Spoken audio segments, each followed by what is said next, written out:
আজ রাতে আল নাসের বনাম হচ্ছে আল হিলালের যে ম্যাচ, এই ম্যাচে যদি আল নাসের 1 পয়েন্ট নিয়ে শেষ করতে পারে এবং হচ্ছে যদি পরবর্তী ম্যাচ জিতে যায়, তাহলে তারা হচ্ছে লাস্ট ম্যাচের জয়ের মাধ্যমেই হচ্ছে যে ক্রিস্টিয়ানো রোনালদো প্রথমবারের মতো সৌদি প্রো লিগ জিততে পারবে। আবার একটি সমীকরণ হচ্ছে যে যদি আজকে হচ্ছে যে আল নাসের হেরে যায়, তাহলে হচ্ছে লুজ করবে, কারণ হচ্ছে যে 31 ম্যাচে 77 পয়েন্ট নিয়ে হচ্ছে যে 2 নম্বরে আছে আল হিলাল এবং হচ্ছে 32 ম্যাচে 82 পয়েন্ট নিয়ে 1 নম্বরে আছে আল নাসের।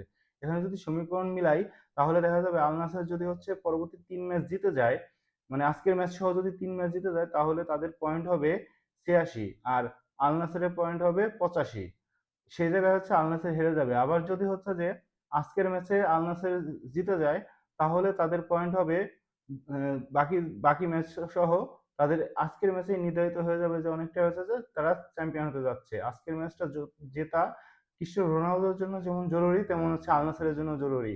ক্রিস্টিয়ানো রোনালদো অনেক দিন পর হচ্ছে যে প্রায় 4-5 বছর পরে হচ্ছে যে তিনি শিরোপার স্বাদ পেতে যাচ্ছে সৌদি প্রো লিগে। তো হচ্ছে যে তার ম্যাচটা জেতাটাই খুব খুবই দরকার, কারণ হচ্ছে যে তিনি এই শিরোপা জেতার জন্য অনেক কাঠখড় পুড়িয়েছে, কিন্তু এই শিরোপা তার হাতে ধরা ধরা দেয়নি।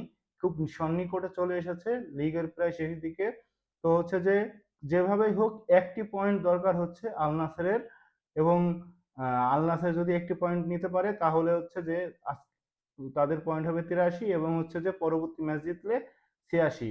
এদিকে হচ্ছে যে তারা যদি এই ম্যাচ ড্র করে আল হেলাল, তাহলে পয়েন্ট হবে 78 এবং হচ্ছে পরবর্তী 2 ম্যাচ জিতলে হবে হচ্ছে 84।